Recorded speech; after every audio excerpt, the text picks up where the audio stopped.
আসসালামু আলাইকুম। সবাই কেমন আছেন? যে যেখান থেকে বিডি হালচালের সাথে আছেন তাদের সবাইকে অনেক অনেক ভালোবাসা জানিয়ে শুরু করছি আজকের ভিডিও। প্রিয় ভিউয়ার্স, আমরা ইতিমধ্যে দেখেছি যে পদ্মা পাড় থেকে এই খুকি মিজানের পরিবার চলে এসছে তানজিলার বাসায়। ইতিমধ্যে আমরা জেনে গিয়েছি যে তানজিলার বাসায় কেন এই হঠাৎ করে আসা খুকির এবং খুকির আপ্যায়নটা কি আপনাদের মনে হচ্ছে না অতিরঞ্জিত করেছে তানজিলা? তানজিলা কখনো তার নিজের বাবা মা ভাই বোনকেও এতটা আদর যত্ন করেনি যতটা এই ৩ দিনে এই খুকি এবং মিজানের প্রতি দেখিয়েছে। কারণটা আপনাদের আগেও জানিয়েছি যে তানজিলার শাশুড়ির একটা জমি কিংবা অংশ আছে তার বাবার বাড়ি। তানজিলার এই নানি শাশুড়িকেও এরা অত্যাধিক ভালোবাসা দেখাচ্ছিল। এই তানজিলার শাশুড়িকে মানে নানি শাশুড়িকে কখনো ডাক্তার দেখানো, কখনো বাজার করা, কখনো নানিকে এটা ওটা দেওয়া খুব বেশি দেখাচ্ছিল, যেটা মূল কারণ ছিল তানজিলার শাশুড়ির জমির অংশটুকু তার নানি শাশুড়ির কাছ থেকে নিয়ে যাওয়া কিংবা ভাগ করে আনা। হ্যাঁ বন্ধুরা, তানজিলা ফ্ল্যাট বাসা দিবে, যার জন্য তানজিলার শাশুড়ির জমির যেটুকু অংশ আছে সেটুকু বিক্রির জন্য এরা খুব তৎপর হয়ে উঠেছে। আর সেটা কিনতে একমাত্র খরিদ্দার পেয়েছে খুকিকে। খুকির ব্রেন ওয়াশ করিয়ে, খুকির আদর আপ্যায়ন মন ভোলা করে তানজিলার শাশুড়ির যে জমি নিয়ে ক্যাচাল আছে, ক্যাচাল কেন বলছি জানেন? তানজিলার নানি শাশুড়ি বেঁচে আছে, কিন্তু তার সাথে সাথে অংশীদার তানজিলার মামা শাশুড়ি, খালা শাশুড়ি, এরাও কিন্তু তানজিলার শাশুড়িকে তারা এই মুহূর্তে জমি ভাগ দিতে চাইছে না, কিংবা তানজিলার নানি শাশুড়ি যে জমির ভাগ বলেছে এই মানে তানজিলার শাশুড়িকে দিবে সেটা এখন দিতে পারছে না। কারণ তানজিলার মামা শ্বশুর, খালা শাশুড়িরা এরা চাইছে না এই মুহূর্তে জমি ভাগ বাটোয়ার করতে।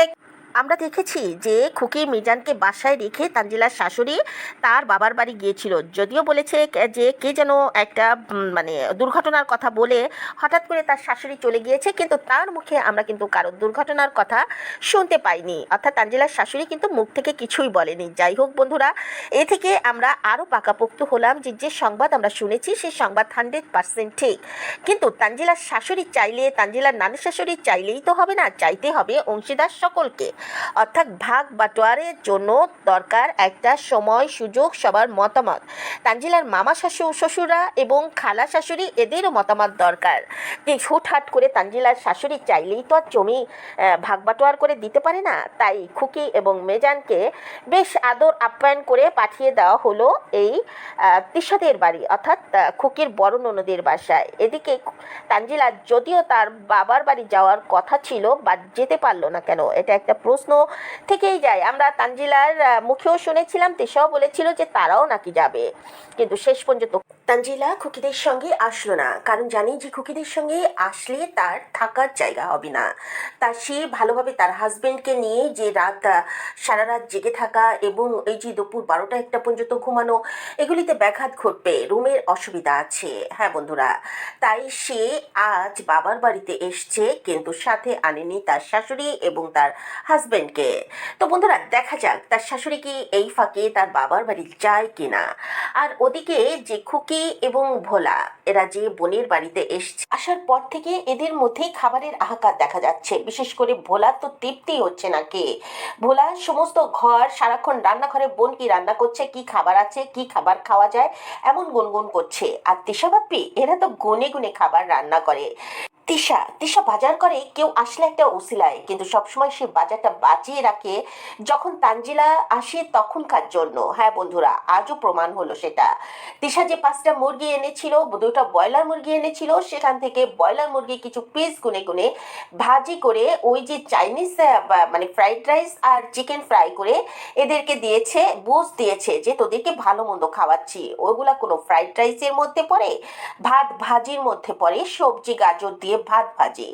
আর চিকেন ফ্রাই, চিকেন ফ্রাই কি বলবো, ওটা যে ফ্রাই, হ্যাঁ ফ্রাই তো অবশ্যই, কিন্তু এরা যে বলতে যায় যে চাইনিজ রেস্টুরেন্টের মতো সে ফ্রাই করেছে, যেরকম বাপ্পি বলে যে তোমাদের এই তিশার অনেক গুণ আছে আপনাদের আপার, কিন্তু আমাকে দেখায় না।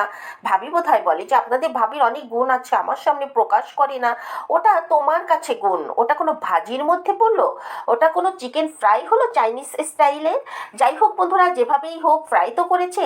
সেই চিকেন ফ্রাই সে গুনে গুনে করেছে। তো ওখানে ভোলার পেটে তো ক্ষুধা মানে সবসময় থাকে, ভোলা এসে চুচমুচ করে এক টুকরোর জায়গায় দু টুকরো ফ্রাই খেয়ে ফেলেছে। এটা নিয়ে দুই ভাই বোনের ভালো তর্ক হচ্ছিল, ঠিক তখনই ক্যামেরাতে ধরা পড়লো বাপ্পির, যে বাপ্পি তখন বলছে যে খাওয়া নিয়ে তোমরা কেন গন্ডগোল করছো।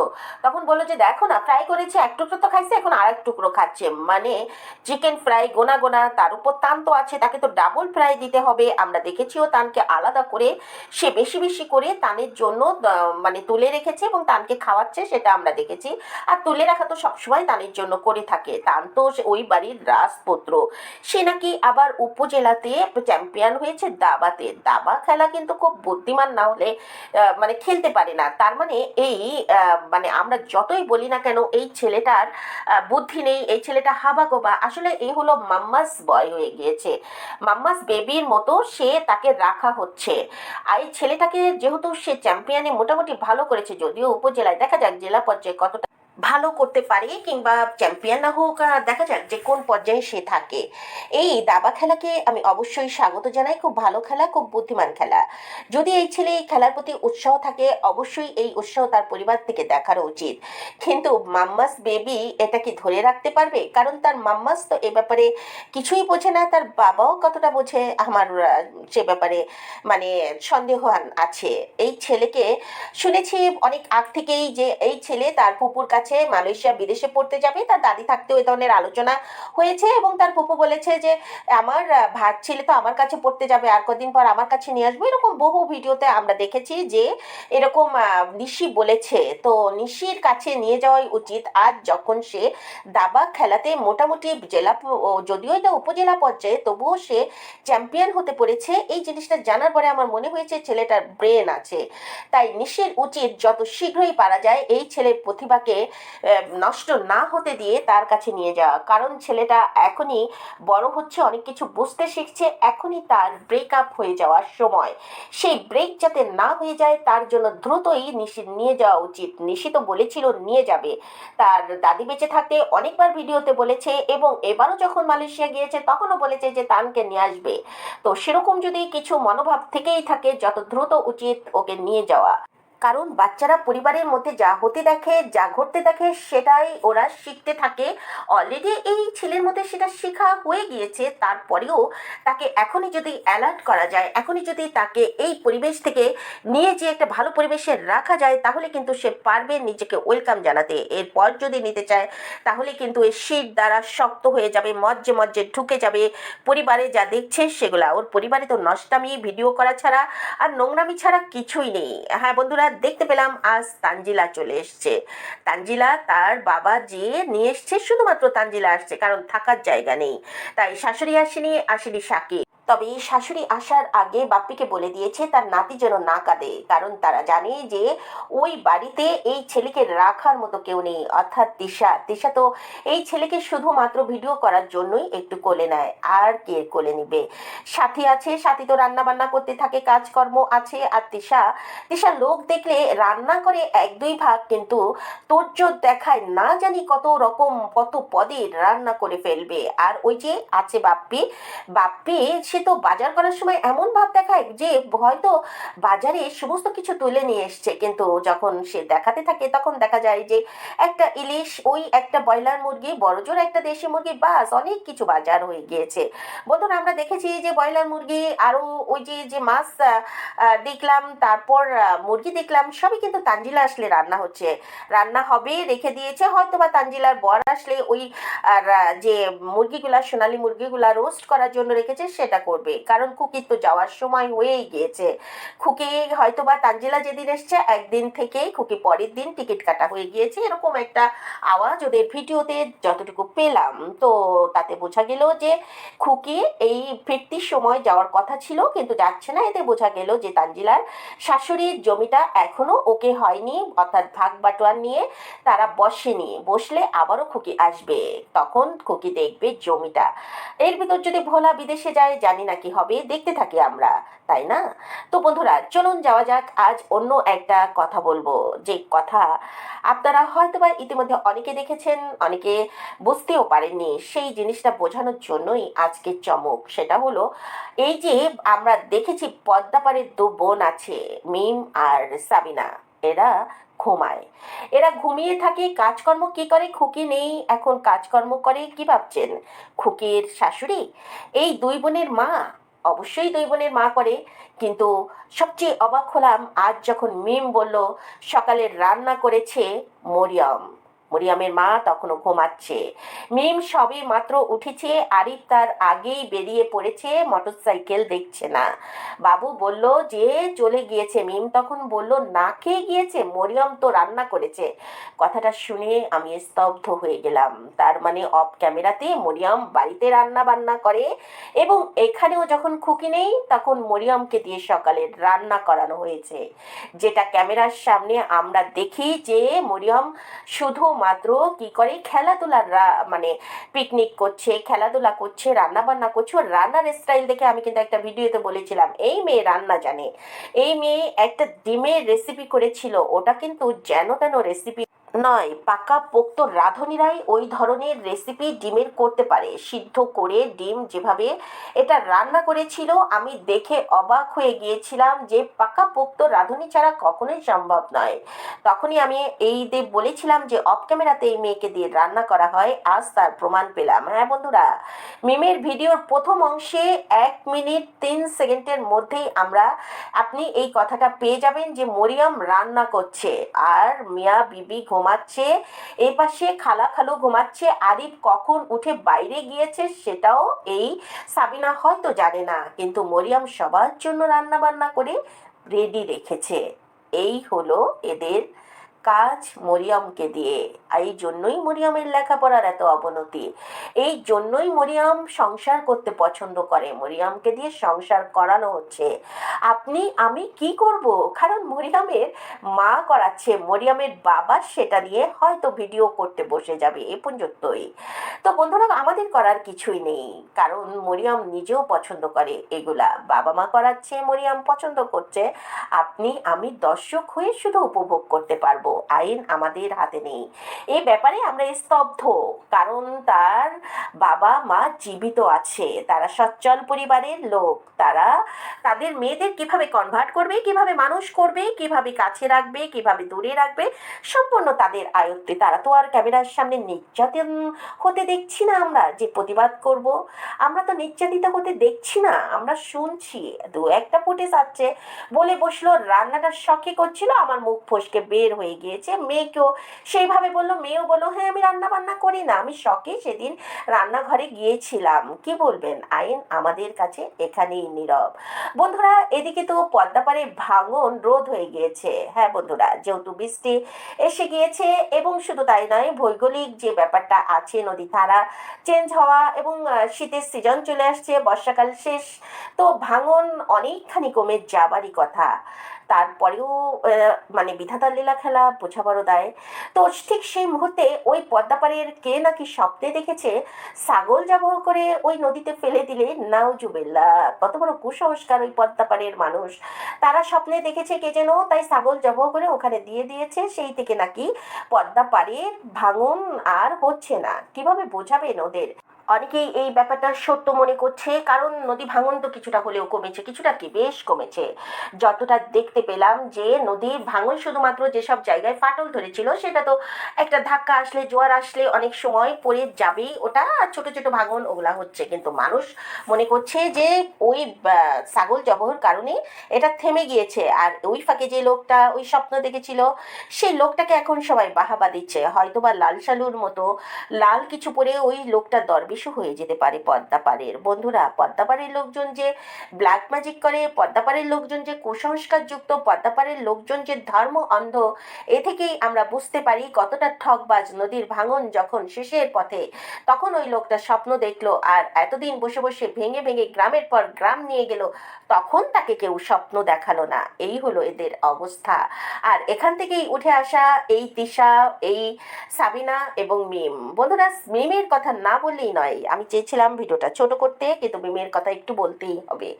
মিম গতকাল দেখলাম তার মেয়ের কানে ফুল দিচ্ছে। ছোট বাচ্চাদের কানে এভাবে ফুল দেয় যে কোনো মতে, যে কোনো ওই বাচ্চার অ্যালার্জি হতে পারে। ফুলে অনেক রকম জীবাণু থাকে, অনেক রকম পরাগ থাকে, যেগুলা থেকে বাচ্চাদের ওই যে অ্যালার্জির সমস্যা হয়ে থাকে, অনেকের শ্বাসকষ্ট পর্যন্ত হয়ে যায় এই ফুলের জন্য।